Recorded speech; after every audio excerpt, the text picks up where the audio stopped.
ತನುವು ನಿನ್ನದು ಮನವು ನಿನ್ನದು, ತನುವು ನಿನ್ನದು ಮನವು ನಿನ್ನದು, ಎನ್ನ ಜೀವನ ಧನವು ನಿನ್ನದು.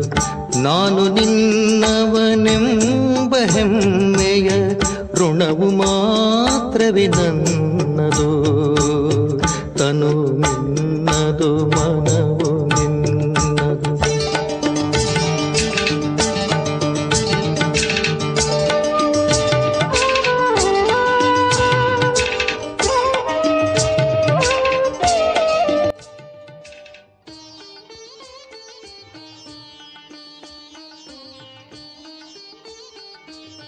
ಓಂ ಶಾಂತಿ. Good morning. ಇವತ್ತು 21 ಫೆಬ್ರವರಿ 2024 ಶಿವತಂದೆಯ ಮಹಾವಾಕ್ಯಗಳು. ಶಿವತಂದೆ ನೆನಪಿದೆಯಾ? ಮುರಳಿಯ ಸಾರ: ಮಧುರ ಮಕ್ಕಳೇ, ಜ್ಞಾನದ ಖಡ್ಗದಲ್ಲಿ ಯೋಗದ ಹರಿತ ಇರಬೇಕಾಗಿದೆ, ಆಗಲೇ ನಿಮ್ಮದು ವಿಜಯ ಆಗುತ್ತದೆ. ಜ್ಞಾನ ಹಾಗೂ ಯೋಗದಿಂದ ಹರಿತ ಆದಾಗ ಮಾತ್ರ ಅದರ ಒಂದು ಪ್ರಭಾವ ಬೀರುತ್ತದೆ. ಬಾಬಾ ಪ್ರಶ್ನೆ ಕೇಳ್ತಾ ಇದ್ದಾರೆ, ನೀವು ಮಕ್ಕಳು ಭಗವಂತನ ಸಂದೇಶಿಗಳಾಗಿದ್ದೀರಿ, ನಿಮಗೆ ಇಡೀ ಜಗತ್ತಿಗೆ ಯಾವೊಂದು ಸಂದೇಶವನ್ನು ಕೊಡಬೇಕಾಗಿದೆ? ಬಾಬಾ ಉತ್ತರ ಹೇಳ್ತಾ ಇದ್ದಾರೆ, ಇಡೀ ಜಗತ್ತಿಗೆ ಸಂದೇಶ ಕೊಡಿ. ಸ್ವಯಂ ಭಗವಂತ ಹೇಳ್ತಾ ಇದ್ದಾರೆ, ನೀವು ಆತ್ಮನ್ ತಿಳಿದು ದೇಹಾಭಿಮಾನವನ್ನು ಬಿಡಿ. ನಾನೊಬ್ಬ ತಂದೆ ನೆನಪು ಮಾಡಿದಾಗ ಮಾತ್ರ ನಿಮ್ಮ ತಲೆ ಮೇಲಿರುವ ಎಲ್ಲ ಪಾಪಗಳ ಭೋಜ ಇಳಿದು ಹೋಗುತ್ತದೆ.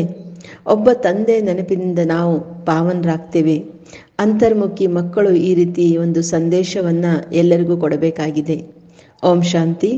ತಂದೆ ತಿಳಿಸ್ಕೊಡ್ತಾ ಇದ್ರೆ, ಯಾವುದೇ ಮನುಷ್ಯ ಮಾತ್ರರು, ಅವರು ದೈವಿ ಗುಣಗಳಿರ್ಬೋದು ಅಥವಾ ಅಸುರಿ ಗುಣವುಳ್ಳಿರ್ಬೋದು, ಅವರಿಗೆ ಭಗವಂತ ಅಂತೂ ಹೇಳುವುದಿಲ್ಲ. ನೀವು ಮಕ್ಕಳಿಗೆ ಗೊತ್ತಿದೆ, ದೈವಿ ಗುಣ ಉಳ್ಳವರಿಗೂ ಸತ್ಯುಗದಲ್ಲಿ ಇರ್ತಾರೆ, ಅಸುರಿ ಗುಣ ಉಳ್ಳವರು ಕಲಿಯುಗದಲ್ಲಿ ಇರ್ತಾರೆ. ಅದಕ್ಕೋಸ್ಕರ ಬಾಬಾ ಬರವಣಿಗೆಯನ್ನು ಮಾಡಬೇಕಂತ ಹೇಳ್ತಾ ಇದ್ದಾರೆ. ನೀವು ದೈವಿ ಗುಣ ಉಳ್ಳವರಾಗಿದ್ದೀರಾ, ಅಸುರಿ ಗುಣ ಉಳ್ಳವರಾಗಿದ್ದೀರಾ, ಸತ್ಯುಗಿ ಆಗಿದ್ದೀರಾ ಅಥವಾ ಕಲಿಯುಗಿ ಆಗಿದ್ದೀರಾ? ಇದೆಲ್ಲ ಮಾತುಗಳನ್ನು ಮನುಷ್ಯರು ತಿಳ್ಕೊಳ್ಳೋದು ಬಹಳ ಕಷ್ಟ, ಸಹಜವಾಗಿ ಅರ್ಥ ಆಗೋದಿಲ್ಲ. ನೀವು CD ಚಿತ್ರದ ಮೇಲೆ ಬಹಳ ಸಹಜವಾಗಿ ತಿಳಿಸ್ಕೊಡ್ಬೋದಾಗಿದೆ. ನಿಮ್ಮಲ್ಲಿ ಜ್ಞಾನದ ಬಾಣ ಬಹಳ ಚೆನ್ನಾಗಿದೆ, ಆದರೆ ಅದರಲ್ಲಿ ಹರಿತ ಬೇಕು. ಯಾವ ರೀತಿ ಖಡ್ಗದಲ್ಲಿ ಹರಿತ ಇರ್ತತಾನೆ, ಅದಕ್ಕೆ ಅವರು ಕೆಲವೊಂದು ಖಡ್ಗಗಳು ಬಹಳ ಹರಿತವಾದ ಖಡ್ಗಗಳಿರ್ತವೆ. ಉದಾಹರಣೆಗೆ ಬಾಬಾ ಗುರು ಗೋವಿಂದ್ ಸಿಂಗ್ ಅವರ ಖಡ್ಗ ವಿದೇಶಕ್ಕೂ ಸಹ ಹೊರಟೋಯ್ತು. ಆ ತಲವಾರು ತೆಗೆದುಕೊಂಡು ಪರಿಕ್ರಮ ಹಾಕುತ್ತಾರೆ. ಅಂದರೆ ಯಾವ ರೀತಿ ನಾವು ದೇವಸ್ಥಾನಕ್ಕೆ ಪರಿಕ್ರಮ ಹಾಕ್ತಿರ್ತಾನೆ, ಅದೇ ರೀತಿ ತಲವಾರು ಇಟ್ಕೊಂಡು ಪರಿಕ್ರಮ ಹಾಕ್ತಿದ್ರು. ಅದಕ್ಕೆ ಅದು ಮತ್ತೆ ಬಹಳ ಸ್ವಚ್ಛಾಗಿ ಇಡ್ತಾರೆ. ಮತ್ತು ಇನ್ನೂ ಕೆಲವು ತಲವಾರು ಏನಿದೆ, ಖಡ್ಗ ಇದೆ, ಬಹಳ ಕಡಿಮೆ ರೇಟಲ್ಲಿ ಸಿಗ್ತವೆ. ಯಾಕಂದರೆ ಅದರಲ್ಲಿ ಯಾವುದೇ ರೀತಿಯ ಒಂದು ಹರಿತ ಇರೋದಿಲ್ಲ. ಕೆಲವು ಬಹಳಷ್ಟು ಚೆನ್ನಾಗಿ ಹರಿತ ಇದ್ದದ ಖಡ್ಗಕ್ಕೆ ಬಹಳ ಹಣ ಇರ್ತದೆ. ಅದೇ ರೀತಿ ಮಕ್ಕಳು ಅದೇ ರೀತಿ ಆಗಿದ್ದಾರೆ. ಕೆಲವರಿಗೆ ಅಲ್ಲಿ ಜ್ಞಾನ ಬಹಳ ಇರ್ತದೆ, ಆದರೆ ಯೋಗದ ಹರಿತ ಇರುವುದಿಲ್ಲ. ಕೆಲವರಿಗೆ ಬಂಧನ ಇರ್ತದೆ, ಕೆಲವರು ಬಡವರಿರ್ತಾರೆ, ಅವರು ಶಿವಬಾಬನನ್ನು ಬಹಳ ನೆನಪು ಮಾಡ್ತಾರೆ. ನಿಮ್ಮಲ್ಲೂ ಸಹ ಜ್ಞಾನ ಕಡಿಮೆ ಇದೆ, ಯೋಗದ ಒಂದು ಹರಿತ ಬಹಳ ಇದೆ. ಬಾಬಾ ತಿಳಿಸ್ಕೊಡ್ತಾ ಇದ್ರೆ, ತಮೋ ಪ್ರಧಾನದಿಂದ ಸತೋ ಪ್ರಧಾನ ಆಗಬೇಕಾಗಿದೆ. ಯಾವ ರೀತಿ? ಉದಾಹರಣೆಗೆ ಅರ್ಜುನ ಹಾಗೂ ಭೀಲ ಅಂದರೆ ಏಕಲವ್ಯನ ಉದಾಹರಣೆ ಇದೆ ತಾನೆ. ಅರ್ಜುನಕ್ಕಿಂತಲೂ ಸಹ ಏಕಲವ್ಯ ಬಹಳ ಮುಂದೆ ಹೋದರು ಬಾಣ ಹೊಡೆಯೋದ್ರಲ್ಲಿ. ಅದಕ್ಕೆ ಅರ್ಜುನ ಅಂದರೆ ಯಾರು ಮನೆಯಲ್ಲಿ ಇದ್ದು ಸಹ ದಿನಾಲು ಮುರಳಿನ ಕೇಳ್ತಾರೆ, ಅವರಿಗಿಂತಲೂ ಸಹ ಅಂದರೆ ಬಾಬನ ಮನೆಯಲ್ಲಿ ಇದ್ದು ಸಹ ದಿನಾಲು ಮುರಳಿ ಕೇಳ್ತಾರೆ. ಅವರಿಗಿಂತಲೂ ಹೊರಗಡೆ ಬಾಬನ ಮುರಳಿ ಕೇಳಲಿಕ್ಕೆ ಯಾರು ಬರ್ತಾರೆ ಅವರು ತೀಕ್ಷ್ಣ ಆಗಲಿಕ್ಕೆ ಸಾಧ್ಯ. ಯಾರಲ್ಲಿ ಜ್ಞಾನ ಹಾಗೂ ಒಂದು ಖಡ್ಗದ ಹರಿತ ಇರ್ತದೆ ಅವರು ಮುಂದೆ ಹೋಗ್ತಾರೆ. ಅದಕ್ಕೆ ಹೇಳಲಾಗ್ತದೆ ಇದು ಡ್ರಾಮಾದ ಒಂದು ಭಾವಿ ಅಂತ. ಕೆಲವು ಫೇಲ್ ಆಗಿಬಿಡ್ತಾರೆ ಅಥವಾ ಕಂಗಾಲಾಗಿಬಿಡ್ತಾರೆ, ಆಗ ತಮ್ಮ ಭಾಗ್ಯಕ್ಕೆ ತಾವೇ ಅಡ್ಡಗೆರೆ ಇಳ್ಕೊತಾರೆ. ಅದಕ್ಕೆ ಬಾಬಾ ತಿಳಿಸ್ಕೊಡ್ತಾ ಇದ್ದಾರೆ, ಜ್ಞಾನ ಹಾಗೂ ಯೋಗದ ಜೊತೆಗೆ ಯೋಗದ ಒಂದು ಹರಿತ ಅವಶ್ಯವಾಗಿ ಬೇಕೇ ಬೇಕು. ಒಂದು ವೇಳೆ ಆ ಒಂದು ಯೋಗದ ಹರಿತ ಇಲ್ಲಾದರೆ ಕುಕ್ಕಡ ಜ್ಞಾನಿ ಅಂದರೆ ಬರೀ ಹೇಳಲಿಕ್ಕೆ ಮಾತ್ರ ಜ್ಞಾನಿ. ಅದಕ್ಕೆ ಮಕ್ಕಳಿಗೆ ಅದನ್ನು ಅನುಭವಿಸ ಮಾಡ್ತಾರೆ. ಕೆಲವರಲ್ಲಿ ಪತಿಯಲ್ಲಿ ಬಹಳಷ್ಟು ಪ್ರೀತಿ ಇರ್ತದೆ, ಜ್ಞಾನದಲ್ಲಿ ಬಹಳ ಮುಂದುವರೆದಿರ್ತಾರೆ, ಆದರೆ ಒಳಗಡೆ ಪರಸ್ಪರ ಗಲಾಟೆ ಕಿಟಕಿರಿ ಆಗ್ತಾ ಇರ್ತದೆ. ಇಲ್ಲಂತೂ ಸಂಪೂರ್ಣ ಸಾಧಾರಣ ಆಗಬೇಕಾಗಿದೆ. ಎಲ್ಲವನ್ನು ಸಹ ನೋಡ್ತಾ ಇದ್ರೂ ಸಹ ನೋಡದಂತಿರಬೇಕಾಗಿದೆ. ಒಬ್ಬ ತಂದೆ ಜೊತೆ ಪ್ರೀತಿ ಇರಬೇಕಾಗಿದೆ. ಆಗ ಹೇಳಲಾಗ್ತದೆ, ಕೆಲಸ ಕಾರ್ಯ ಮಾಡ್ತಾ ಇದ್ರೂ ಸಹ, ಆಫೀಸ್ನಲ್ಲಿ ಕೆಲಸ ಮಾಡ್ತಾ ಇದ್ರೂ ಸಹ ಬುದ್ಧಿಲಿರಬೇಕಾಗಿದೆ, ನಾನು ಆತ್ಮ ಆಗಿದ್ದೇನೆ, ಇದು ತಂದೆಯ ಒಂದು ಆಜ್ಞೆ ಆಗಿದೆ, ನನ್ನೊಬ್ಬನನ್ನು ನೆನಪು ಮಾಡಿ ಅಂತ. ಭಕ್ತಿ ಮಾರ್ಗದಲ್ಲಿ ನೀವು ಕೆಲಸ ಕಾರ್ಯ ಮಾಡ್ತಾ ಇದ್ರೂ ಸಹ ನಿಮ್ಮ ಇಷ್ಟ ದೇವತೆಯನ್ನು ನೆನಪು ಮಾಡ್ತಿರ್ತಾನೆ. ಆದರೆ ಅದು ಒಂದು ಕಲ್ಲಿನ ಮೂರ್ತಿ ಆಗಿದೆ, ಆದರೆ ಅದರಲ್ಲಿ ಆತ್ಮ ಇಲ್ಲ. ಲಕ್ಷ್ಮಣನಿಗೂ ಪೂಜೆ ಮಾಡ್ತೀರಿ, ಅದು ಸಹ ಒಂದು ಕಲ್ಲಿನ ಮೂರ್ತಿ ತಾನೆ. ಅದಕ್ಕೋಸ್ಕರ ಕೇಳಬೇಕಾಗಿದೆ, ಇದರಲ್ಲಿ ಆತ್ಮ ಎಲ್ಲಿದೆ ಅಂತ. ಈಗ ನಾವು ಮಕ್ಕಳಿಗೆ ಗೊತ್ತಾಗಿದೆ, ಯಾವುದೇ ನಾಮರೂಪದಲ್ಲಿ ನಾವು ಸಿಕ್ಕಾಕೊಳ್ಬಾರ್ದಾಗಿದೆ. ಯೋಗ ಬಲದಿಂದ ಪಾವನ ದೇವತೆಗಳಾಗ್ತಾ ಇದ್ದೇವೆ. ನಮ್ಮ ಮುಖ್ಯ ಗುರಿನೇ ಇದಾಗಿದೆ. ಎರಡನೇ ಮಾತಾಗಿದೆ, ತಂದೆ ತಿಳಿಸ್ಕೊಡ್ತಾ ಇದ್ದಾರೆ, ಜ್ಞಾನ ಸಾಗರ ಹಾಗೂ ಜ್ಞಾನ ಗಂಗೆಗಳು ಈ ಪುರುಷೋತ್ತಮ ಸಂಗಮ ಯುಗದಲ್ಲೇ ಆಗ್ತಾರೆ. ಅದಕ್ಕೋಸ್ಕರ ಈ ಸಮಯದಲ್ಲಿ ಮಾತ್ರ ನಾವು ಮಕ್ಕಳು ಜ್ಞಾನವನ್ನು ಪಡೆದು ಕಲ್ಪಕ್ಕೂ ಪುರುಷೋತ್ತಮ ಸಂಗಮ ಯುಗದಲ್ಲಿ ಜ್ಞಾನ ಸಾಗರ ಬರ್ತಾರೆ. ಜ್ಞಾನ ಸಾಗರ ನಿರಾಕಾರ ಆಗಿದ್ದಾರೆ, ಪರಂಪಿತ ಶಿವ ಆಗಿದ್ದಾರೆ. ಅವರಿಗೆ ಶರೀರ ಅಂತೂ ಅವಶ್ಯ ಬೇಕಾನೆ. ಅದಕ್ಕೋಸ್ಕರ ಅವ್ರಿಗೆ ಮಾತನಾಡಬೇಕಂದ್ರೆ ಸಾಕಾರ ಶರೀರ ಬೇಕು, ಹೊರತು ಇಲ್ಲಿ ನೀರಿನ ಮಾತಿಲ್ಲ. ಈಗ ನಾವು ಮಕ್ಕಳಿಗೆ ಜ್ಞಾನ ಸಿಗ್ತಾ ಇದೆ ಸಂಗಮ ಯುಗದಲ್ಲಿ. ಎಲ್ಲರಿಗೂ ಸಹ ಉಳಿದವರೆಲ್ಲರೂ ಸಹ ಭಕ್ತಿ ಮಾಡ್ತಾ ಇದ್ದಾರೆ. ಭಕ್ತಿ ಮಾರ್ಗದವರು ಗಂಗೆಯ ನೀರು ಪೂಜೆ ಮಾಡ್ತಾರೆ. ಪತಿತ ಪಾವನ ತಂದೆ ಒಬ್ಬರೇ ಆಗಿದ್ದಾರೆ. ಅವರು ಕಲ್ಪಕ್ಕೆ ಒಂದು ಸಾರಿ ಬಂದು ಈ ಹಳೆ ಜಗತ್ತನ್ನು ಪರಿವರ್ತನೆ ಮಾಡ್ತಾರೆ. ಇದು ಯಾರ ಬುದ್ಧಿ, ಇದನ್ನು ತಿಳ್ಕೊಳ್ಳಿಕ್ಕಂದ್ರೆ ಬುದ್ಧಿ ಚೆನ್ನಾಗಿರಬೇಕು. ಏಕಾಂತದಲ್ಲಿ ಹೋಗಿ ವಿಚಾರ ಸಾಗರ ಮಂಥನ ಮಾಡಿ ಮನುಷ್ಯರು ಯಾವ ರೀತಿ ತಿಳ್ಕೊತಾರೆ ಅದನ್ನು ತಿಳ್ಕೊಂಡು ಆ ರೀತಿ ಪಾಂಪ್ಲೆಂಟ್ ಮಾಡಬೇಕು. ಜ್ಞಾನ ಸಾಗರ ಪರಂಪಿತ ಪರಮಾತ್ಮ ಒಬ್ಬರೇ ಶಿವ ಆಗಿದ್ದಾರೆ. ಅವರು ಯಾವಾಗ ಬರ್ತಾರೆ, ಅವರ ಮಕ್ಕಳು ನಾವೆಲ್ಲ ಬ್ರಹ್ಮ ಕುಮಾರಿಯರಾಗ್ತೇವೆ. ಅವರ ಜ್ಞಾನವನ್ನು ಧಾರಣೆ ಮಾಡಿ ನಾವೆಲ್ಲ ಜ್ಞಾನ ಗಂಗೆಯರಾಗ್ತೇವೆ. ಅನೇಕ ಜ್ಞಾನ ಗಂಗೆಯರಿದ್ದಾರೆ, ಜ್ಞಾನವನ್ನು ತಿಳಿಸ್ಕೊಡ್ತಾ ಇದ್ದಾರೆ. ಅವರೇ ಸದ್ಗತಿಯನ್ನು ಮಾಡಲಿಕ್ಕೆ ಸಾಧ್ಯ. ಇಲ್ಲಿ ನೀರಿನಲ್ಲಿ ಸ್ನಾನ ಮಾಡೋದ್ರಿಂದ ಯಾರೂ ಸಹ ಪಾವನ ಆಗೋದಿಲ್ಲ. ಜ್ಞಾನ ಈ ಸಂಗಮ ಯುಗದಲ್ಲಿ ಮಾತ್ರ ಇರ್ತದೆ. ಇದನ್ನು ತಿಳ್ಕೊಳ್ಳಿಕ್ಕೆ ಯುಕ್ತಿ ಬೇಕು, ಬಹಳ ಅಂತರ್ಮುಖಿ ಆಗಬೇಕಾಗಿದೆ. ಶರೀರದ ಒಂದು ಯಾವುದೇ ರೀತಿಯ ದೇಹಾಭಿಮಾನ ಇರಬಾರ್ದಾಗಿದೆ. ನಮ್ಮನ್ನು ನಾವು ಆತ್ಮ ಅಂತ ತಿಳ್ಕೊಳ್ಬೇಕಾಗಿದೆ. ಈ ಸಮಯ ಹೇಳಲಾಗ್ತದೆ, ನಾವೆಲ್ಲ ಪುರುಷಾರ್ಥಿಗಳಾಗಿದ್ದೇವೆ. ನೆನಪು ಮಾಡ್ತಾ ಮಾಡ್ತಾ ನಮ್ಮೆಲ್ಲ ಪಾಪ ಭಸ್ಮ ಆಗ್ತದೆ. ಆಗ ಮೂರನೇ ಮಹಾಯುದ್ಧ ಪ್ರಾರಂಭ ಆಗ್ತದೆ. ಇದೆಲ್ಲವರಿಗೂ ಸಹ ಈ ಒಂದು ಸಂದೇಶ ಕೊಡಬೇಕಾಗಿದೆ. ಈ ಸಂದೇಶ ಪರಮಾತ್ಮ ಕೊಡ್ತಾ ಇದ್ದಾರೆ. ನಾವೆಲ್ಲ ಭಗವಂತನ ಸಂದೇಶ ಅಂತ ಹೇಳಲಾಗ್ತದೆ. ಈಗ ನಾವು ಮಕ್ಕಳಿಗೆ ಎಲ್ಲರಿಗೂ ಸಹ ಈ ಒಂದು ಸಂದೇಶವನ್ನು ಕೊಡಬೇಕಾಗಿದೆ. ನಿಮ್ಮನ್ನು ನೀವು ಆತ್ಮ ಅಂತಿಕೊಂಡು ಪರಂಪಿತ ಪರಮಾತ್ಮನ ಜೊತೆ ಯೋಗವನ್ನು ಜೋಡಿಸಿ. ಅದಕ್ಕೋಸ್ಕರ ತಂದೆ ಪ್ರತಿಜ್ಞೆ ಮಾಡ್ತಾ ಇದ್ದಾರೆ, ನಿಮ್ಮ ಎಲ್ಲ ಜನ್ಮಾಂತರದ ಪಾಪಗಳು ಭಸ್ಮವಾಗ್ತದೆ. ತಂದೆ ಬ್ರಹ್ಮನ ಮುಖಕಮಲದಿಂದ ಕುಳಿತು ನಮಗೆ ತಿಳಿಸ್ಕೊಡ್ತಾ ಇದ್ದಾರೆ. ನೀರಿನ ಗಂಗೆ ಏನು ಮಾಡ್ತದೆ? ಬೇಹದ್ದಿನ ತಂದೆ ಮಕ್ಕಳಿಗೆ ತಿಳಿಸ್ಕೊಡ್ತಾ ಇದ್ದಾರೆ, ನೀವೇ ಸತ್ಯುಗದಲ್ಲಿ ಎಷ್ಟು ಸುಖಿಗಳಾಗಿದ್ದೀರಿ, ಸಂಪತ್ತಿವಂತರಾಗಿದ್ದೀರಿ, ಈಗ ದುಃಖಿ ಕಂಗಾಲಾಗಿದ್ದೀರಿ. ಇದು ಬೇಹದ್ದಿನ ಮಾತಾಗಿದೆ. ಉಳಿದದು ಚಿತ್ರ ಎಲ್ಲವನ್ನು ಏನಿದ್ದಾವೆ ಅದೆಲ್ಲವೂ ಸಹ ಭಕ್ತಿ ಮಾರ್ಗದಿದೆ. ಭಕ್ತಿ ಮಾರ್ಗದ ಸಾಮಗ್ರಿಗಳನ್ನು ಸಹ ಭಾಳಷ್ಟು ಮಾಡಿದ್ದಾರೆ. ಶಾಸ್ತ್ರ ಓದೋದು, ಪೂಜೆ ಮಾಡೋದು, ಇದೆಲ್ಲ ಸಹ ಭಕ್ತಿಯಾಗಿರ್ತಾನೆ. ಅದಕ್ಕೆ ಬಾಬಾ ತಿಳಿಸ್ಕೊಡ್ತಾ ಇದ್ದಾರೆ, ಶಿವಬಾಬಾ ಭಕ್ತಿಯನ್ನು ಓದಿಸೋದಿಲ್ಲ. ನಾವು ಮಕ್ಕಳಿಗೆ ಪತಿತರಿಂದ ಪಾವನ ಮಾಡೋದಕ್ಕೋಸ್ಕರ ಜ್ಞಾನವನ್ನು ತಿಳಿಸ್ಕೊಡ್ತಾರೆ. ನಿಮ್ಮನ್ನು ನೀವು ಆತ್ಮಂದು ತಿಳಿದುಕೊಳ್ಳಿ. ಆತ್ಮ ಹಾಗೂ ಶರೀರ ಎರಡೂ ಸಹ ಪತಿತ ಆಗಿಬಿಟ್ಟಿದೆ. ಗಾಯನ ಸಹ ಮಾಡ್ತಾರೆ, ನೀವು ಯಾವಾಗ ಬರ್ತೀರಿ ಆವಾಗ ನಾವು ಮತ್ತಿನ್ನೇನು ಕೇಳೋದಿಲ್ಲ ಅಂತ, ನಿಮ್ಮ ಜೊತೆ ಸರ್ವ ಸಂಬಂಧವನ್ನು ಜೋಡಿಸ್ತೀವಂತ. ಅದಕ್ಕೋಸ್ಕರ ಸರ್ವ ದೇಹದಾರಿಯನ್ನು ಮರಿತೇವೆ ಅಂತ ಗಾಯನ ಮಾಡಿದ್ವಿ. ಅದಕ್ಕೋಸ್ಕರ ತಂದೆ ಈಗ ತಮ್ಮ ವಾಯ್ದ ನೆನಪು ಮಾಡಿಸ್ತಾ ಇದ್ದಾರೆ. ಬಾಬಾ ತಿಳಿಸ್ಕೊಡ್ತಿದ್ರೆ, ನನ್ನ ಜೊತೆ ನೀವು ಯೋಗ ಜೋಡಿಸೋದ್ರಿಂದ ನಿಮ್ಮೆಲ್ಲ ವಿಕರ್ಮಗಳು ವಿನಾಶವಾಗ್ತವೆ. ನೀವು ಹೊಸ ಜಗತ್ತಿಗೆ ಮಾಲೀಕರಾಗ್ತೀರಿ. ಇದು ನಮ್ಮ ಮುಖ್ಯ ಗುರಿ ಉದ್ದೇಶ ಆಗಿದೆ. ರಾಜರ ಜೊತೆ ಪ್ರಜೆನೂ ಅವಶ್ಯ ಬೇಕು ತಾನೆ, ರಾಜರ ಜೊತೆ ದಾಸಿನೂ ಬೇಕು. ಅದಕ್ಕೆ ಬಾಬಾ ಇದೆಲ್ಲ ಜ್ಞಾನವನ್ನು ತಿಳಿಸ್ಕೊಡ್ತಾ ಇದ್ದಾರೆ. ಯಾರು ಚೆನ್ನಾಗಿ ಯೋಗ ಮಾಡೋದಿಲ್ಲ, ದೈವಿ ಗುಣ ಧಾರಣೆ ಮಾಡೋದಿಲ್ಲ, ಅವರು ಹೇಗೆ ಶ್ರೇಷ್ಠ ಪದವಿ ಪಡೀಲಿಕ್ಕೆ ಸಾಧ್ಯ? ಅದಕ್ಕೆ ಬಾಬಾ ತಿಳಿಸ್ಕೊಡ್ತಾರೆ, ಮನೆಯಲ್ಲಿ ಯಾವುದಾದ್ರೂ ಮಾತಿನಲ್ಲಿ ಜಗಳ ಕಲಹ ಆಗ್ತಾ ಇರ್ತಾನೆ. ಅದಕ್ಕೆ ಬಾಬಾ ಬರೀತಾರೆ, ನಿಮಗೆ ನಿಮ್ಮ ಮನೆಯಲ್ಲಿ ಜ್ಞಾನ ಇದ್ದರೆ ಆಗ ಈ ಕಲಹದಿಂದ ಜ್ಞಾನ ಉಳಿಯೋದೇ ಇಲ್ಲ. ಬಾಬಾ ಕೇಳ್ತಾ ಇದ್ದಾರೆ, ಸ್ತ್ರೀ ಪುರುಷ ಇಬ್ಬರು ಸಹ ಚೆನ್ನಾಗಿ ನಡೀತೀರಾ ಅಂತ. ಒಂದು ವೇಳೆ ಇಬ್ಬರಲ್ಲೂ ಸಹ ನಡತೆ ಭಾಳ ಚೆನ್ನಾಗಿರಬೇಕು, ಕ್ರೋಧದ ಅಂಶವೂ ಸರಿಬಾರ್ದಾಗಿದೆ. ಜಗತ್ತಿನಲ್ಲಿ ಎಷ್ಟೆಲ್ಲ ಗಲಾಟೆ ಅಶಾಂತಿ ಇದೆ, ಆದರೆ ನಿಮ್ಮಲ್ಲಿ ಬಹಳ ಜ್ಞಾನ ಯೋಗದಿಂದ ಯಾರು ಮುಂದುವರಿತಾರೆ ಅವರು ಬಾಬನ್ನ ಭಾಳ ಚೆನ್ನಾಗಿ ನೆನಪು ಮಾಡ್ತಾರೆ. ಇದು ಸಹ ಪ್ರಾಕ್ಟೀಸ್ ಚೆನ್ನಾಗಿ ಆಗಬೇಕು.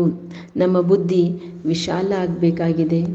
ಬಾಬಾ ತಿಳಿಸ್ಕೊಡ್ತಾ ಇದ್ದರೆ, ಬಾಬನಿಗೆ ಚಿಕ್ಕ ಚಿಕ್ಕ ಚಿತ್ರ ಇಷ್ಟ ಆಗೋದಿಲ್ಲ, ದೊಡ್ಡ ದೊಡ್ಡ ಚಿತ್ರ ಮಾಡಿರಿ, ಹಾಗೂ ದೊಡ್ಡ ದೊಡ್ಡ ಸ್ಥಾನಗಳಲ್ಲಿ ಅಂದರೆ ಊರುಗಳಲ್ಲಿ ಆ ಚಿತ್ರವನ್ನು ಇಡಿ. ಯಾವ ರೀತಿ ಫಿಲ್ಮ್ ಆ್ಯಕ್ಟರ್ದು ನಾಟಕದ ದೊಡ್ಡ ದೊಡ್ಡ ಚಿತ್ರ ಮಾಡಿ ಇಡ್ತಾ ಇರ್ತಾನೆ, ಅದೇ ರೀತಿ ಬಾಬಾ ಜ್ಞಾನದ್ದು ಸಹ ಭಾಳಷ್ಟು ದೊಡ್ಡ ದೊಡ್ಡ ಚಿತ್ರ ಮಾಡಿ ಇಡ್ರಿ. CD ಚಿತ್ರ ಹಾಗೂ ಸೃಷ್ಣಾಟ ಚಕ್ರದ ಚಿತ್ರವನ್ನು ದೊಡ್ಡ ದೊಡ್ಡ ಮಾಡಿ ಇಡ್ರಿ. ಹಾಗೂ ಆ ಚಿತ್ರಕ್ಕೆ ಯಾವುದೇ ರೀತಿಯ ಒಂದು ಬಿಸಿಲು ಆಗಲಿ ಅಥವಾ ನೀರಿಂದ ಆ ಚಿತ್ರ ಹಾಳಾಗ್ದಂಗೆ ಆ ಚಿತ್ರವನ್ನು ಮಾಡಿ ಇಡಬೇಕು ಅಂತ ಹೇಳ್ತಾರೆ. ದೊಡ್ಡ ದೊಡ್ಡ ಗೋಡೆಗಳಿರ್ತಾವಲ್ಲ, ಅಷ್ಟು ದೊಡ್ಡ ದೊಡ್ಡ ಚಿತ್ರ ಮಾಡಿ ಇಟ್ರಿ. 8-10 ಜನ ಆ ಚಿತ್ರವನ್ನು ಎತ್ತಬೇಕು, ಅಷ್ಟು ದೊಡ್ಡ ಚಿತ್ರ ಮಾಡಿ ಇಟ್ರಿ. ದೂರದಿಂದಲೇ ಆ ಚಿತ್ರ ಚೆನ್ನಾಗಿ ಅರ್ಥ ಮಾಡ್ಕೊಳ್ಬೇಕು. ಬಾಬಾ ತಿಳಿಸ್ಕೊಡ್ತಾ ಇದ್ದಾರೆ, ಸತ್ಯುಗದಲ್ಲಿ ಇಷ್ಟೆಲ್ಲ ಧರ್ಮಗಳು ಇರೋದಿಲ್ಲ, ಅವೆಲ್ಲವೂ ಸಹ ನಂತರ ಸ್ಥಾಪನೆ ಆಗ್ತದೆ. ಸತ್ಯುಗದಲ್ಲಿ ಬಹಳ ಕಡಿಮೆ ಜನಸಂಖ್ಯೆ ಇರ್ತದೆ. ಈ ಸಮಯದಲ್ಲಿ ನರಕ ಆಗಿದೆ. ಈಗ ನಾವು ಮಕ್ಕಳಿಗೆ ಗೊತ್ತಿದೆ ಸ್ವರ್ಗ ಅಂದರೆ ಏನು, ನರಕ ಅಂದರೆ ಏನು, ಇದ್ರ ಬಗ್ಗೆ ಚೆನ್ನಾಗಿ ನಾವು ತಿಳಿಸ್ಕೊಡ್ಬೋದಾಗಿದೆ. ಬಾಬಾ ತಿಳಿಸ್ಕೊಡ್ತಾ ಇದ್ದರೆ, ಯಾರು ಬರ್ತಾರೆ ಅವರಿಗೆಲ್ಲ ತಿಳಿಸ್ಕೊಡಿ, ದೊಡ್ಡ ದೊಡ್ಡ ಚಿತ್ರ ಮಾಡಿರಿ. ಯಾವ ರೀತಿ ಪಾಂಡವ್ರದ್ದು ದೊಡ್ಡ ದೊಡ್ಡ ಒಂದು ಕಟ್ಔಟ್ ಮಾಡ್ತಾ ಇರ್ತಾನೆ, ಅದೇ ರೀತಿ ನೀವು ಸಹ ಪಾಂಡವರಾಗಿರ್ತಾನೆ. ಶಿವಬಾಬಾ ನಮಗೆ ಸಂಗಮಯುಗದಲ್ಲೇ ಓದಿಸ್ತಾರೆ. ಈ ಸಮಯ ಶ್ರೀಕೃಷ್ಣನು ಸತ್ಯುಗದ ಮೊದಲೇ ಪ್ರಿನ್ಸ್ ಆಗಿದ್ದರು. ಇದೆಲ್ಲ ಜ್ಞಾನವನ್ನು ತಿಳಿಸ್ಕೊಡ್ತಾ ಇದ್ದಾರೆ. ಸತ್ಯುಗದ ರಾಜಧಾನಿ ಸ್ಥಾಪನೆ ಮಾಡ್ತಾ ಇದ್ದೇವೆ.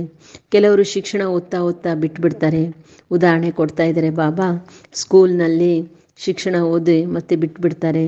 ಯಾರು ಶಿಕ್ಷಣ ಬಿಟ್ಬಿಡ್ತಾರೆ ಅವರು ಹೇಗೆ ಸ್ವರ್ಗಕ್ಕೆ ಬರಲಿಕ್ಕೆ ಸಾಧ್ಯ? ನಾನು ವಿಶ್ವದ ಮಾಲೀಕ, ನಾನು ಚೆನ್ನಾಗಿ ಓದಿ ಸ್ವರ್ಗದ ಆಸ್ತಿಯನ್ನು ಪಡಿಬೇಕಾಗಿತ್ತಾನೆ. ಅದಕ್ಕೆ ಬಾಬಾ ತಿಳಿಸ್ಕೊಡ್ತಾ ಇದ್ದಾರೆ, ಮುಂದೆ ಬರ್ತಾ ಬರ್ತಾ ಅನೇಕರು ಈ ಜ್ಞಾನವನ್ನು ಕೇಳ್ತಾರೆ. ಯಾಕಂದರೆ ಇಡೀ ರಾಜಧಾನಿ ಸ್ಥಾಪನೆ ಆಗ್ತಾ ಇದೆ ಕಲ್ಪದ ಮೊದಲಿನ ಹಾಗೆ. ಬಾಬಾ ತಿಳಿಸ್ಕೊಟ್ಟಿದ್ರು, ಅನೇಕ ಬಾರಿ ನಾವೇ ರಾಜ್ಯವನ್ನು ಪಡ್ಕೊಂಡಿದ್ವಿ ಮತ್ತೆ ಕಳ್ಕೊಂಡ್ವಿ. ಯಾವ ರೀತಿ ನಾವು ವಜ್ರ ಸಮಾನ ಆಗಿದ್ವಿ, ಈಗ ಕವಡೆ ಸಮಾನ ಆಗಿದ್ದೇವೆ. ಭಾರತನೇ ವಜ್ರ ಸಮಾನ ಆಗಿತ್ತು, ಈಗೇನಾಗಿದೆ? ಅದೇ ಭಾರತ ಮತ್ತೆ ಪುನಃ ಸ್ಥಾಪನೆ ಆಗ್ತಾ ಇದೆ. ಈ ಸಮಯ ಸಂಗಮ ಯುಗ, ಪುರುಷೋತ್ತಮ ಯುಗ ಅಂತ ಹೇಳಲಾಗ್ತದೆ. ಉತ್ತಮದಿಂದ ಉತ್ತಮ ಪುರುಷರು ಆಗಿದ್ದೇವೆ, ಉಳಿದರೆಲ್ಲ ಕನಿಷ್ಠರಾಗಿದ್ದಾರೆ. ಯಾರು ಪೂಜ್ಯರಾಗಿದ್ವಿ ಅವರೇ ಪೂಜಾರಿಗಳಾಗಿದ್ದಾರೆ. 84 ಜನ್ಮವನ್ನು ಪಡೆದಿದ್ದಾರೆ. ಎಲ್ಲರ ಶರೀರವು ಸಹ ಸಮಾಪ್ತಿ ಆಗ್ತದೆ. ಆತ್ಮವೇ ತಮೋಪ್ರಧಾನ ಆಗಿದೆ. ಯಾವಾಗ ನಾವು ಸತೋಪ್ರಧಾನ ಆಗ್ತೇವೆ ಆಗ ನಮ್ಮನ್ನು ಪೂಜೆ ಮಾಡೋದಿಲ್ಲ, ಯಾಕಂದ್ರೆ ನಾವು ಚೈತನ್ಯದಲ್ಲಿರ್ತೇವೆ.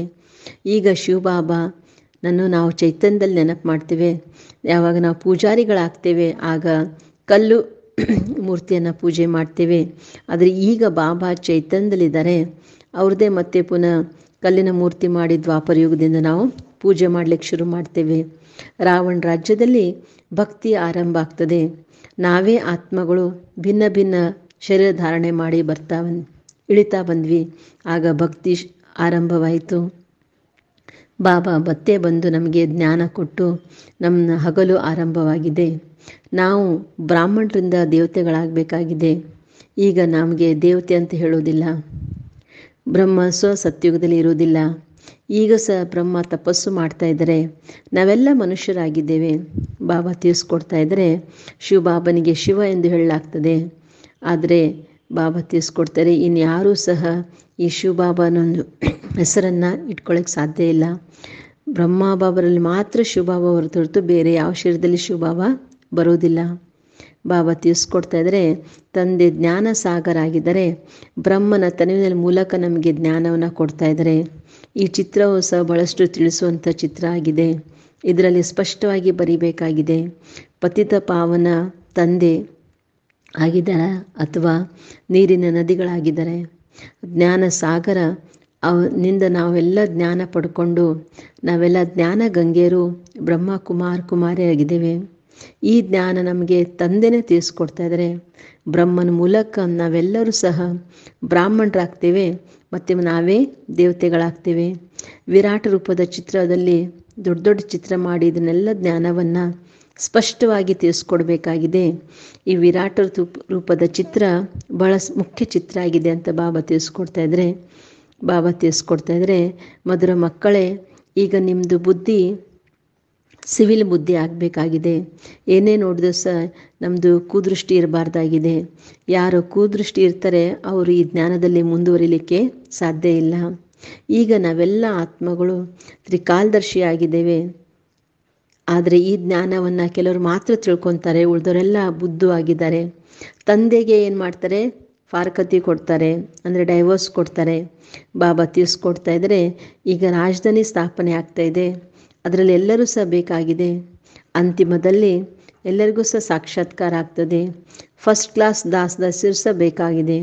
ಫಸ್ಟ್ ಕ್ಲಾಸ್ ದಾಸಿ ಕೃಷ್ಣನಿಗೆ ಪಾಲನೆ ಮಾಡ್ತಾರೆ, ಜೊತೆಗೆ ಪಾತ್ರೆ ತಿಕ್ಕೋರು ದಾಸಿನೂ ಇರ್ತಾರೆ, ಅಡುಗೆ ಮಾಡೋ ದಾಸಿನೂ ಇರ್ತಾರೆ, ಕ್ಲೀನಿಂಗ್ ಮಾಡೋ ಸ್ವಚ್ಛತೆ ಮಾಡೋ ದಾಸಿನೂ ಇರ್ತಾರೆ. ಅವರೆಲ್ಲರೂ ಸಹ ಇಲ್ಲಿಂದನೇ ತಯಾರಾಗ್ತಾರೆ ಅಂತ ಹೇಳ್ತಾರೆ ಬಾಬಾ. ಫಸ್ಟ್ ನಂಬರ್ ಉಳ್ಳವರು ಒಳ್ಳೆಯ ಪದವಿಯನ್ನು ಪಡ್ಕೊತಾರೆ. ಅವರಿಗೆ ಅನುಭವ ಆಗ್ತದೆ, ನಾವು ಒಳ್ಳೆಯ ಪದವಿ ಪಡಿತೇವ. ಮಕ್ಕಳಿಗೆ ಪ್ರತಿಯೊಬ್ಬರು ಮಕ್ಕಳಿಗೂ ಸಹ ತಮ್ಮ ಪದವಿಯ ಒಂದು ಅನುಭವ ಆಗ್ತದೆ. ಅರೆ ಬಾಬಾ ತಿಳಿಸ್ಕೊಡ್ತಾ ಇದ್ದಾರೆ, ಕೆಲವರು ಭಾಳ ಚೆನ್ನಾಗಿ ಮುರಳಿ ನಡೆಸ್ತಾರೆ, ಆದರೆ ಯೋಗ ಇರೋದಿಲ್ಲ. ಕೆಲವರು ಸ್ತ್ರೀಗಿಂತ ಪುರುಷರು ಮುಂದೆ ಹೋಗ್ತಾರೆ. ಒಬ್ಬರಲ್ಲಿ ಜ್ಞಾನ ಇರ್ತದೆ, ಇನ್ನೊಬ್ರಿಗೆ ಜ್ಞಾನ ಇಲ್ಲ ಅಂದರೆ ಅವರು ಸರಿಯಾಗಿ ನಡಿಲಿಕ್ಕಾಗೋದಿಲ್ಲ. ಅದಕ್ಕೋಸ್ಕರ ಬಾಬಾ ತಿಳಿಸ್ಕೊಡ್ತಾರೆ, ಪರಸ್ಪರ ಒಬ್ಬರು ಇನ್ನೊಬ್ಬರಿಗೆ ಎಚ್ಚರಿಕೆ ಮಾಡಬೇಕು. ಪ್ರವೃತ್ತಿ ಮಾರ್ಗ ಇದೆ ತಾನೆ, ಜೋಡಿ ಸರಿಯಾಗಿ ಇರಬೇಕು, ತಂದೆ ಸಮಾನವನ್ನಾಗಿ ಮಾಡಬೇಕಾಗಿದೆ, ಇಡೀ ಜಗತ್ತನ್ನೇ ಮರೆಯಬೇಕಾಗಿದೆ. ಬಾಬಾ ತಿಳಿಸ್ಕೊಡ್ತಾ ಇದ್ದಾರೆ, ನಾವೆಲ್ಲರೂ ಸಹ ಹಂಸ ಆಗಿದ್ದೇವೆ, ಉಳಿದವರೆಲ್ಲರೂ ಸಹ ಕಲಿಯುಗದವರು ಕೊಕ್ಕರೆಯಾಗಿದ್ದಾರೆ. ಯಾಕಂದರೆ ಕೆಲವರಲ್ಲಿ ಅವಗುಣ ಇದೆ, ಕೆಲವರಲ್ಲಿ ಯಾವುದು ಅವಗುಣ, ಕೆಲವರು ಯಾವ ಅವಗುಣ, ಎಲ್ಲರಲ್ಲೂ ಸಹ ಬೇರೆ ಬೇರೆ ಒಂದು ಅವಗುಣ ಇದೆ. ಅದಕ್ಕೋಸ್ಕರ ಪರಿಶ್ರಮ ಭಾಳ ಮಾಡಬೇಕಾಗಿದೆ. ಆದರೆ ಇದು ಬಹಳ ಸಹಜವಾಗಿದೆ. ಸೆಕೆಂಡ್ನಲ್ಲಿ ಜೀವನ್ಮುಕ್ತಿಗೆ ಬಾಬಾ ತಿಳಿಸ್ಕೊಡ್ತಾರೆ. ಏನೂ ಖರ್ಚಿಲ್ಲದೆ ಬಾಬಾ ನಮಗೆ ಎಷ್ಟು ಶ್ರೇಷ್ಠ ಪದವಿಯನ್ನು ಪಡೆಯುವಂಥ ಯುಕ್ತಿ ತಿಳಿಸ್ಕೊಟ್ಟಿದ್ದಾರೆ. ಯಾರು ಬಡವರಾಗಿದ್ದಾರೆ ಅವರು ಚೆನ್ನಾಗಿ ಸರ್ವಿಸ್ ಮಾಡ್ಬೋದು. ಈಗ ನಾವು ಮಕ್ಕಳಿಗೆ ಗೊತ್ತಿದೆ, ನಾವೆಲ್ಲರೂ ಸಹ ಬರಿಗೈಲೇ ಬಂದಿದ್ದೇವೆ, ಆದರೆ ಬಹಳಷ್ಟು ತೆಗೆದುಕೊಂಡು ಹೋಗ್ತಾ ಇದ್ದೇವೆ. ಆದರೆ ಬಾಬಾ ತಿಳಿಸ್ಕೊಡ್ತಾ ಇದ್ದರೆ, ಬಡ ಮಕ್ಕಳು ಶ್ರೇಷ್ಠ ಪದವಿಯನ್ನು ಪಡೆಯಬೇಕಾಗಿದೆ. ಒಳ್ಳೆಯದು, ಮಧುರಾತಿ ಮಧುರ ಅಗಲಿ ಹೋದ ಮಕ್ಕಳ ಪ್ರತಿಯಾಗಿ ಬಾಪ್ತಾದ ನೆನಪು, ಪ್ರೀತಿ ಹಾಗೂ ನಮಸ್ತೆ. ಆತ್ಮಿಕ ತಂದೆಯ ಆತ್ಮಿಕ ಮಕ್ಕಳಿಗೆ ನಮಸ್ತೆ ನಮಸ್ತೆ ನಮಸ್ತೆ. ಇವತ್ತು ಧಾರಣೆಗೋಸ್ಕರ ಮುಖ್ಯ ಸಾರವಾಗಿದೆ. ಫಸ್ಟ್ ಪಾಯಿಂಟ್, ಜ್ಞಾನ ತಲವಾರದಿಂದ ನೆನಪಿನ ಒಂದು ಹರಿತ ತುಂಬುವಂಥ ಕರ್ಮ ಮಾಡಬೇಕಾಗಿದೆ. ಅಂತರ್ಮುಖಿಯಾಗುವ ಅಭ್ಯಾಸ ಮಾಡಬೇಕಾಗಿದೆ. ನಾನು ಆತ್ಮನಾಗಿದ್ದೇನೆ, ನಾನು ಆತ್ಮ, ತಂದೆಯ ಆಜ್ಞೆಯನ್ನು ಪಾಲನೆ ಮಾಡಬೇಕಾಗಿದೆ. ನಿರಂತರ ನನ್ನನ್ನು ನೆನಪು ಮಾಡಿ ಎಂದು ಒಬ್ಬ ತಂದೆಯ ಜೊತೆ ಸತ್ಯ ಪ್ರೀತಿಯನ್ನು ಜೋಡಿಸಬೇಕಾಗಿದೆ. ದೇಹ ಹಾಗೂ ದೇಹದ ಸಂಬಂಧಿಗಳ ಮಮತ್ವವನ್ನು ತೆಗೆದುಹಾಕಬೇಕಾಗಿದೆ. ಸೆಕೆಂಡ್ ಪಾಯಿಂಟ್, ಪ್ರವೃತ್ತಿಯಲ್ಲಿರುತ್ತಾ ಒಬ್ಬರಿನ್ನೊಬ್ಬರಿಗೆ ಎಚ್ಚರಿಕೆ ವಹಿಸಬೇಕಾಗಿದೆ. ಹಂಸರಾಗಿ ಶ್ರೇಷ್ಠ ಪದವಿಯನ್ನು ಪಡೆಯಬೇಕಾಗಿದೆ. ಕ್ರೋಧದ ಅಂಶವೂ ಸಹ ತೆಗೆದುಹಾಕಬೇಕಾಗಿದೆ. ನಮ್ಮ ಬುದ್ಧಿಯನ್ನು ಸಿವಿಲ್ ಬುದ್ಧಿಯನ್ನಾಗಿ ಮಾಡಬೇಕಾಗಿದೆ. ಇವತ್ತಿನ ವರದಾನ, ಸಾಕ್ಷಿಯಾಗಿ ಕರ್ಮೇಂದ್ರಿಯಗಳಿಂದ ಕರ್ಮ ಮಾಡುವಂತಹ ಕರ್ತಾಪನದ ಒಂದು ಭಾವನೆಯಿಂದ ಮುಕ್ತ ಅಶರೀರಿಯಾಗಿರಿ. ನಾವು ಯಾವಾಗ ಬೇಕು ಆ ಶರೀರದಲ್ಲಿ ಬರ್ಬೋದು, ಯಾವಾಗ ಬೇಕೋ ಆ ಶರೀರ ಆಗ್ಬೋದು. ಯಾವುದೇ ಒಂದು ಕರ್ಮ ಮಾಡಬೇಕಾದ್ರೂ ಸಹ ಕರ್ಮೇಂದ್ರಿಯ ಆಧಾರ ಪಡಬೇಕಾಗಿದೆ. ಆದರೆ ನಾನು ಕರ್ಮೇಂದ್ರಿಯ ಆಧಾರ ಪಡೆಯುವಂಥ ಆತ್ಮ ಆಗಿದ್ದೇನೆ, ಇದನ್ನು ಮರಿಬೇಕಾಗಿದೆ. ಕರಾನೆ ವಾಲೆ ನಹಿ, ನಾನು ಮಾಡೋನಲ್ಲ, ನಾನು ಮಾಡಿಸೋನಾಗಿದ್ದೇನೆ. ಯಾವ ರೀತಿ ಅನ್ಯರಿಗೆ ಕೆಲಸ ಕಾರ್ಯ ಮಾಡುವಾಗ ಆ ಸಮಯದಲ್ಲಿ ನಮ್ಮನ್ನು ಬೇರೆ ಎಂದು ತಿಳಿಬೇಕಾಗಿದೆ. ಅದೇ ರೀತಿ ಸಾಕ್ಷಿಯಾಗಿ ಕರ್ಮೇಂದ್ರಿಂದ ಕರ್ಮ ಮಾಡಬೇಕಾಗಿದೆ. ಆಗ ಕರ್ತಾಪನದ ಒಂದು ಭಾವನೆ ಮುಕ್ತಾಗಿ ಅಶರೀರಿ ಆಗ್ತೇವೆ. ಕರ್ಮ ಮಾಡ್ತಾಯಿದ್ರೂ ಸಹ ಮಧ್ಯ ಮಧ್ಯದಲ್ಲಿ 1-2 ನಿಮಿಷ ಅಶರೀರಿಯಾಗುವಂತಹ ಅಭ್ಯಾಸ ಮಾಡಬೇಕಾಗಿದೆ. ಅಂತಿಮ ಸಮಯ ಇದು ಬಹಳಷ್ಟು ಸಹಯೋಗ ಆಗ್ತದೆ.